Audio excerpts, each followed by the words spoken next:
Greetings and salutations, my dear audience. This is Joe St. Egg Benedictus, just coming here to answer a question that was asked by one of my favorite YouTubers, Chad Brooks. Many of you may know Chad Brooks. He's the content creator of Productive Pastor. He's a pastor. He does a lot of videos that I enjoy. Videos like productivity and calendaring and Bible reviews and book reviews and ministry helps. Those are the things that really catch my attention and I really love. I just want to give a shout out to my pal Mike, to all the visionaries and mystics out there. Thank you for joining me. And the question that I'd like to answer for you all today, let's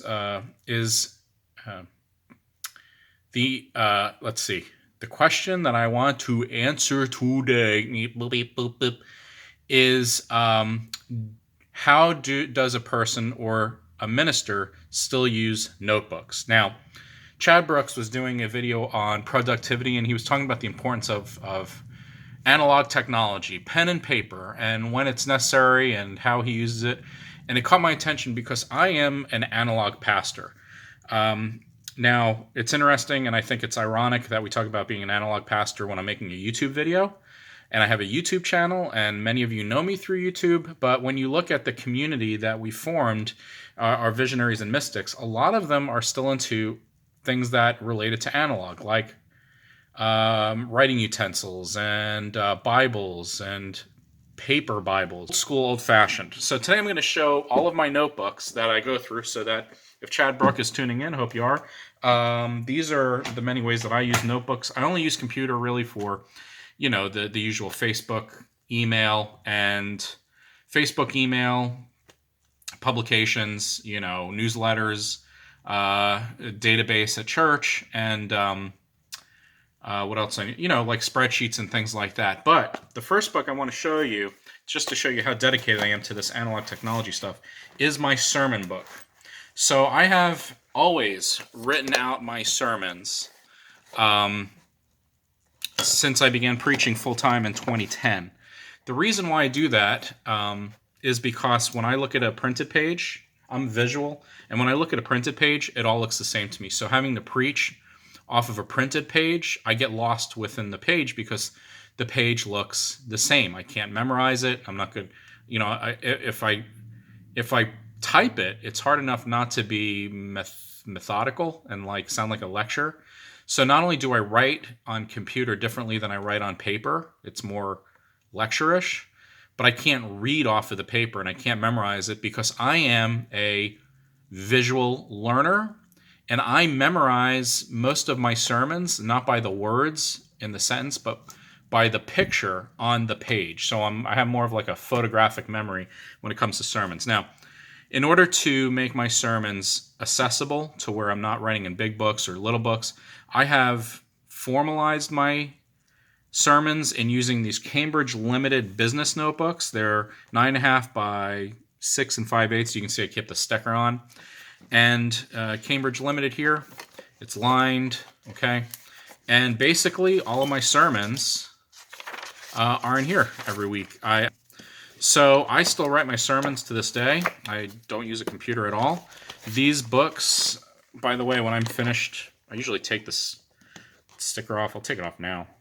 The next thing I use at church, including analog technologies, is this vintage 3-ring binder. It's an old binder I found at a yard sale a long time ago.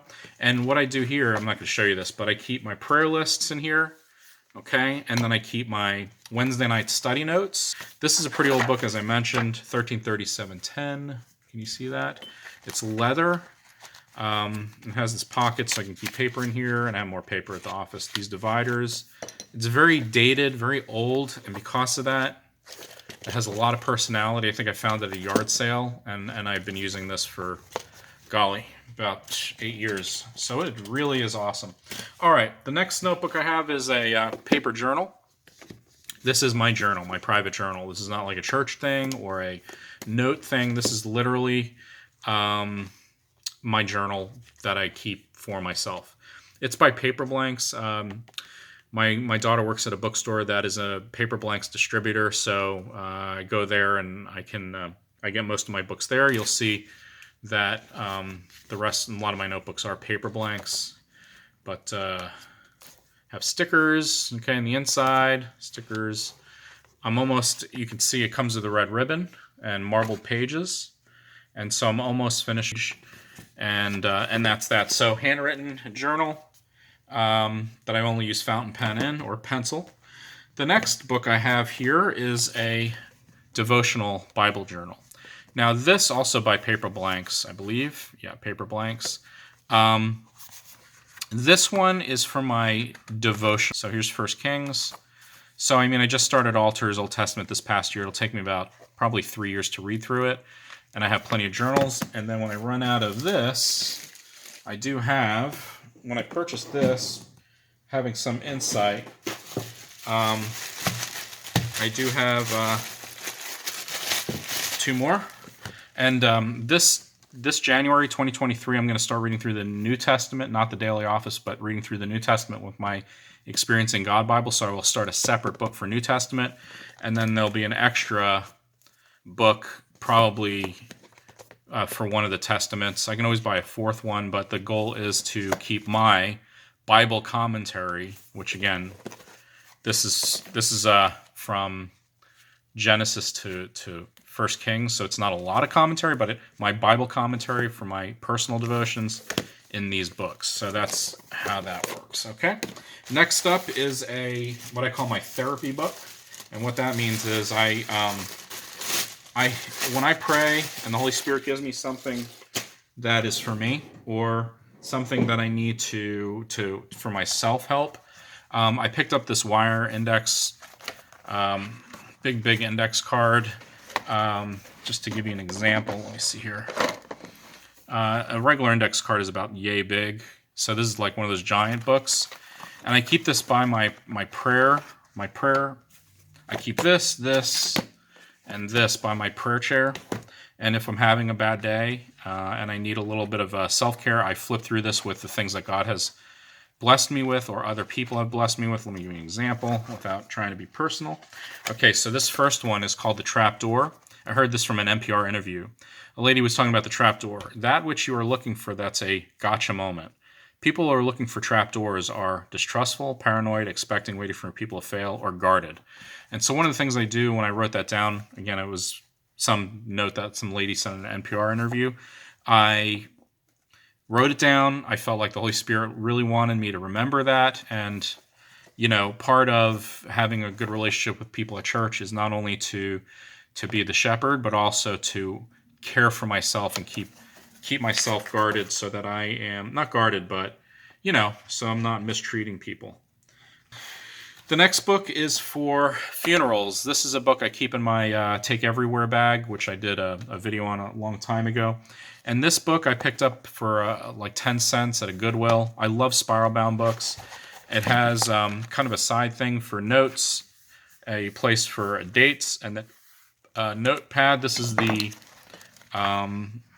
Gold Fiber project organized by AmpPad. It's about 80 pages, maybe 120 pages. And this is for funerals. So what I do is when somebody passes away, I start a page. I take notes with their family, get the songs, things like that. Again, I'm very analog. I mean, I could keep it on a computer, but this goes with me everywhere I go. This is always on me so that whenever there is a crisis, and then what I do is I'll chart out the service. I'll chart out an outline for the funeral, any other notes, and so that's worked really well for me. I will show you these books, and these books I picked up at Home Goods. I got 2 packs. They come in packs of 3, so I got 2 packs. I gave 2, one to my daughter, one to my son, and I kept one. I loved it so much that I bought another pack of 3. These are various notes. So this one is personal notes, just lessons. In fact, this is I carry this in my everyday carry bag. So this is just random thoughts, random notes. It's Italian leather, made in Italy. It has that red edge line. Is that what it's called? Anyway, it's not gilding because gilding is gold. Anyway, so I have personal notes here. I sketch out things. And let me see what I have here recently. So this is, I listened to a podcast by Tom Rainer, Resentment During Revitalization, and talked about and took some notes. So just random things. I keep this on my everyday carry bag for whatever. I picked up two more books today, from Paper Blanks from my daughter's bookstore. These two books, these are bigger than, obviously, these. Okay, so this is like, what is this, 5x9? This is more like 8.5 by, not 8.5 by 10, but what is it? 7x9. So this is 5x9. No. What is this? 5 by, I did the wrong measurement. I said 5x9. It's 5x7. 5x7, I'm sorry. This is 5x7. This is 7x9. And what I'm going to do is, I bought these two just today. I'm going to use this one for my Sanctity of Life book, because what I want to do is, even though I have my Sanctity of Life notes and I have my official church notes in here, I want to take my lectures and I want to write out longhand my lessons, because these are only notes and these are only bullet points. So these are only bullet points, okay, for my Sanctity of Life lesson. And these are only jotted notes, but there's no place other than on the internet where you can watch my Sanctity of Life series of the comprehensive study. So what I did is I bought a book where I'm going to write my kind of theology of the Sanctity of Life. I'll use my notes, I'll use my church book, and write out more comprehensively so that I can leave it for my children. Next book I'm going to do is a new book that I'm going to start on the women in ministry. I have a heart for women in ministry, and this week I am doing a lecture. I'm going to tape it. Hopefully I can post it up if they give me permission.